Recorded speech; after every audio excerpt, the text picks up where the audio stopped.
यूं तो गुजरात की कहानी सदियों सदियों पुरानी है, लेकिन आज हम गुजरात के राजनीतिक इतिहास की कहानी शुरू करने वाले हैं उस पड़ाव से जहां पर एक अलग गुजरात राज्य के लिए आंदोलन की शुरुआत हुई थी। क्योंकि आजादी के बाद गुजरात बॉम्बे स्टेट का हिस्सा बना, पर जिस राज्य में आत्म गौरव कुछ ऐसा हो, वो राज्य तो हमेशा ही अपनी पहचान के लिए छटपटा रहा था।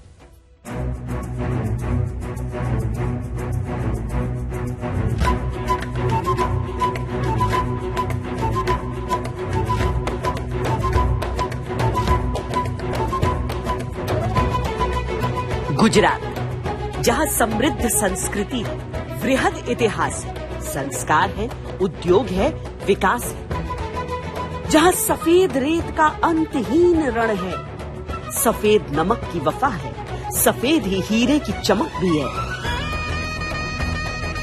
इसी गुजरात से साबरमती के संत गांधी हैं, इसी गुजरात के लौह पुरुष सरदार हैं, इसी गुजरात के मुरारजी हैं, के.एम. मुंशी हैं, मावलंकर हैं और आज के प्रधानमंत्री मोदी। केम छो बधा? एकदम जोर में, उत्साह में, उमंग में, आनंद होय ना आनंद ना होय वो केवू बढ़े भाई।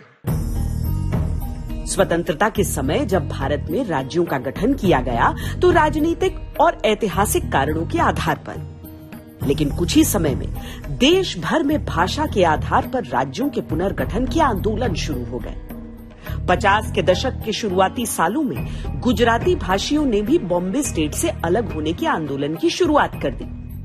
गुजरात में द्विभाषी राज्य की रचना का जो रेजोल्यूशन हुआ था लोकसभा में, उसका प्रचंड विरोध हुआ।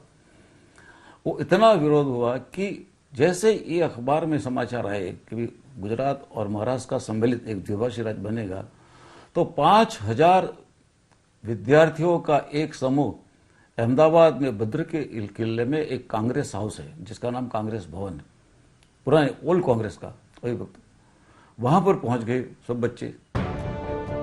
इस आंदोलन का नेतृत्व कर रहा था महागुजरात जनता परिषद नाम का संगठन। सत्तारूढ़ कांग्रेस ने इस आंदोलन को अधिक महत्व नहीं दिया, लेकिन इस संघर्ष को आम जनमानस का समर्थन था। वो जो आंदोलन था, एजिटेशन था, वो स्वयंभू था, वो किसी से प्रेरित नहीं था। गुजरात के लोगों को लगा कि ये हमारी अस्मिता का सवाल है, जैसे महाराष्ट्र के लोगों को लगा कि हम उनकी अस्मिता का सवाल है। महाराष्ट्र के लोग भी द्विभाषी राज्य नहीं चाहते थे, गुजरात के लोग भी नहीं चाहते थे। तो ये जो आंदोलन हुआ वो स्वयंभू था। गुजरात अपने आप को एक अलग स्टेट के तौर पर शायद इसीलिए भी देख रहा था क्योंकि महाराष्ट्र में जिस तरीके से मराठी एक कल्चर है और गुजराती कल्चर है, ये कल्चर बहुत डिफरेंट है। 1957 में जब चुनाव हुए तो गुजराती भाषी हिस्सों में एमजेपी ने कांग्रेस को पछाड़कर 29 विधानसभा सीटें जीत ली। अब तक लोगों की बातें अनसुना कर रही कांग्रेस को आंकड़ों की भाषा अच्छे से समझ में आ गई। उसने एमजेपी की सभी मांगों को स्वीकार कर लिया।